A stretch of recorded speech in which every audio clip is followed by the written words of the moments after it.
assemble po ng pinakamalaking excavator na pambata.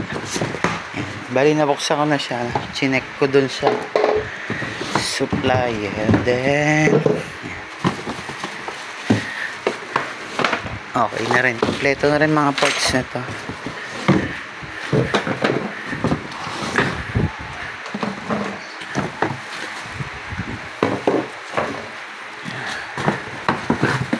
Sandalan, yung manibela, tapos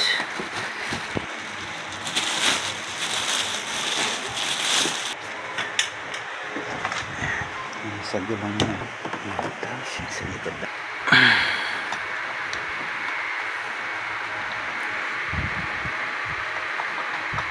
higpitan na lang natin mamaya.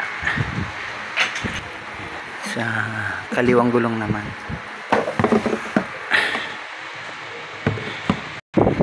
bali hihigpitan na lang mga nut. Ayan, mga nakatornilyo yan. Yung likod,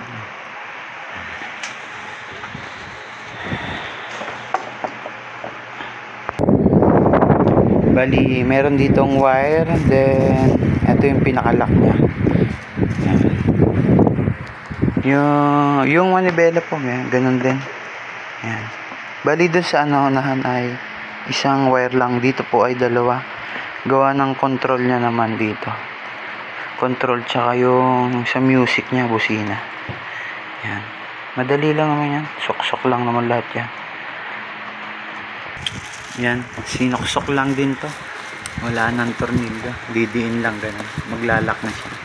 Ayan yan, papasok, maglalak ng kusa. Tapos kapit naman natin yung kanyang pinaka sandalan, tsaka yan, konti na lang. Bali may tornilyo siya dito, then dito pa may tornilyo. Nandito yung motor niya para mag-back siyang gano'n. Yan, ito, nagbabak siya pag gano'n. Screw ko lang. Yan, okay na, natornilyohan na yung parang pinaka-dump. Tapos dito yung sa battery niya, may tornilyo dito, isa, screw. Yan, kabit lang tong wire.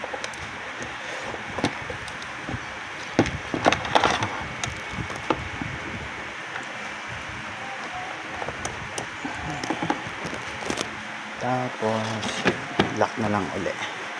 Yan, power bolt na. Try lang natin. Okay. Ito yung up, ito yung down. Meron pa pala rito ng pinaka hose. Ito yung sa likod. Yun na rin pala yan.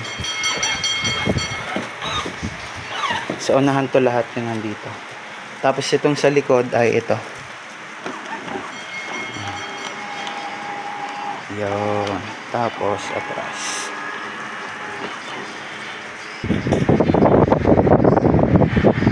Bali ito ikakabit na lang dito. Yan, bali nakashoot siya doon. Yan. Para may suporta rito sa kanyang yan. Up, down, up. Tapos ito yung kanyang parang bukhaw. Tapos ito yung up, down. Yan. Dito na pala ang music niya. Bluetooth. Yan. Ay, sandalan. Bali, meron pa siyang mags cover. Yan.